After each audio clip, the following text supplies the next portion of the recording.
السلام علیکم ورحمۃ اللہ وبرکاتہ۔ ہمارا آج کا موضوع ہے نقصان میں فائدہ، صفحہ نمبر 151۔ نحمده ونصلی علی رسولہ الکریم، اما بعد فاعوذ باللہ من الشیطان الرجیم، بسم اللہ الرحمن الرحیم۔ رب اشرح لی صدری ویسر لی امری واحلل عقدۃ من لسانی یفقہوا قولی۔ قرآن کی تعلیمات میں سے ایک تعلیم یہ ہے کہ انسان کو چاہیے کہ جب وہ کچھ کھوئے تو وہ اس پر مایوس نہ ہو۔ سورۃ الحدید آیت 22۔ یہ ایک اہم اصول ہے جو موجودہ دنیا میں کامیاب زندگی کی تعمیر کے لیے انتہائی ضروری ہے۔ کیا اصول؟ کہ جب کچھ کھو جائے تو اس پر مایوس نہ ہو، امید نہ کھوئے۔ موجودہ دنیا اس ڈھنگ پر بنی ہے کہ یہاں لازمی طور پر ہر انسان کو نقصان کا تجربہ پیش آتا ہے۔ یہ ہو ہی نہیں سکتا کہ کوئی انسان صرف فائدے حاصل کرے، نقصان بھی ضروری ہے۔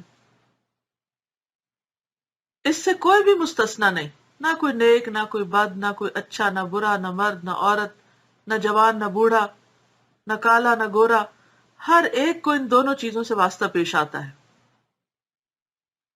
افراد ہوں یا اقوام ہوں، سبھی کے ساتھ یہ معاملہ ہے۔ تو اس سے کوئی بھی مستثنا نہیں، یعنی ایگزمپٹڈ نہیں، حتیٰ کہ پیغمبر بھی نہیں۔ جہاں جنگ بدر ہوتی ہے وہاں احد بھی ہوتی ہے۔ یہ سادہ معنوں میں صرف نقصان نہیں ہے بلکہ وہ اعلیٰ ترقی کا زینہ ہے، کیونکہ انسان اپنی غلطیوں سے جو کچھ سیکھتا ہے وہ بسا اوقات فائدوں میں نہیں سیکھتا۔ مشکلات میں جو کچھ حاصل کرتا ہے وہ آرام سے حاصل نہیں کرتا۔ حقیقت یہ ہے کہ اس دنیا میں نقصان کے بغیر کوئی شخص بڑی ترقی کے مقام تک نہیں پہنچ سکتا۔ ایک شخص بچپن میں یتیم ہو جائے تو بظاہر یہ نقصان کا واقعہ ہے، مگر اس کا دوسرا پہلو یہ ہے کہ سرپرست سے محرومی اس کے لیے خود اعتمادی کی تربیت کا ذریعہ بن جاتی۔ انسان میچور جلدی ہو جاتا ہے، اس میں کانفیڈنس آ جاتا ہے۔ ایک باپ معاشی دوڑ میں ناکام رہ جائے تو اس کے بچوں میں عمل کا نمایاں شوق پیدا ہو جاتا ہے۔ وہ دیکھتے ہیں کہ باپ کی محرومیاں اس کو پریشان کیے رکھی، تو ہم زیادہ محنت کریں تاکہ ہم اس مشکل میں نہ پڑیں۔ وہ زیادہ محنت کر کے باپ سے بھی زیادہ بڑی ترقی حاصل کر لیتے ہیں۔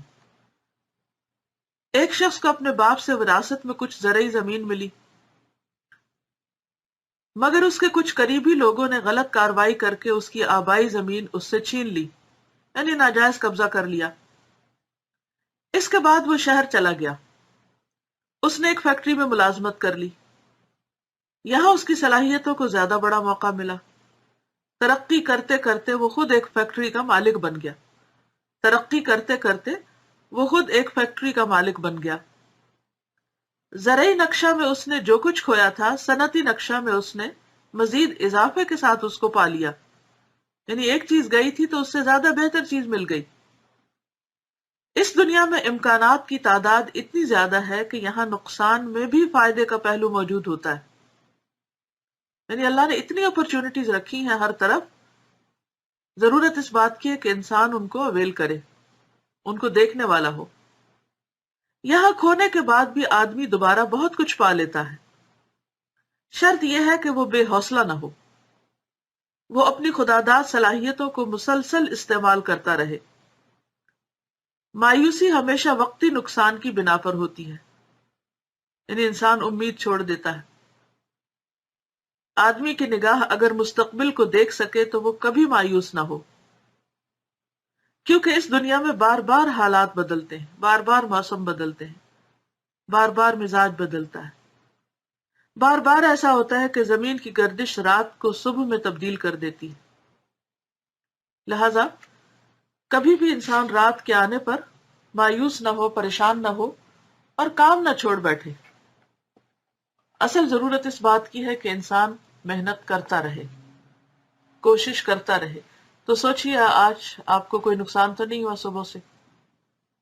کسی نے کوئی ایسی بات تو نہیں کہہ دی کہ آپ کا دل ٹوٹ گیا ہو، یا آپ کا دل چھوٹا ہو رہا ہو، یا کوئی آپ سے ناراض ہو گیا ہو، یا کوئی اور ایسی چیز آپ کے سامنے پیش آئی ہو کہ جس سے آپ کے اندر ایک تکلیف پیدا ہوئی ہو. تو آپ دیکھیں گے کہ اس چیپٹر کو پڑھنے سے آپ کا حوصلہ بلند ہو جائے گا. قرآن پاک میں آتا ہے نا، جو تم سے چھوٹ گیا چلا گیا اس پر غم نہ کرو، کیونکہ ہمیشہ یہی حالت تھوڑی رہے گی، یہ پھر بدل جائے گی، پھر تبدیلی آ جائے گی، پھر حالات ٹھیک ہو جائیں گے. اللہ تعالیٰ اس سے بھی زیادہ دے دے گا، بہتر دے دے گا. کئی دفعہ ایسا نہیں ہوا کہ ایک چیز آپ کے پاس سے گئی، مثلاً کوئی ایک برتن ٹوٹ گیا، اس سے زیادہ بہتر اچھا نیا برتن مل گیا. کوئی ایک کپڑا جل گیا، اس سے بہتر کپڑا آپ نے بنا لیا. کوئی بھی چیز، صرف مادی چیزیں نہیں، جتنے بھی امکانات ہیں، جب ایک دن جاتا ہے تو رات آپ کو آرام کے لیے مل جاتی ہے اور پھر ایک نیا دن مل جاتا ہے. تو جب تک زندہ ہیں آپ، زندگی ملی ہوئی ہے، تو اس کی قدر کریں، اس سے فائدہ اٹھائیں، اور زندگی کا کوئی دن بھی مایوس رہ کے، پریشان رہ کے، موڈ آف کر کے نہ گزاریں کہ جس سے آپ خود بھی اور دوسرے بھی تکلیف اٹھائیں. تو ہمیشہ پر امید رہیں، آگے بڑھتے رہیں اور کوشش کرتے رہیں. اللہ تعالیٰ سے دعا ہے کہ وہ ہمیں اس زندگی سے بھرپور فائدہ اٹھانے کی توفیق دے اور ہم زیادہ سے زیادہ نیک عمل کر سکیں. وآخر دعوانا ان الحمد للہ رب العالمین. السلام علیکم ورحمۃ اللہ وبرکاتہ.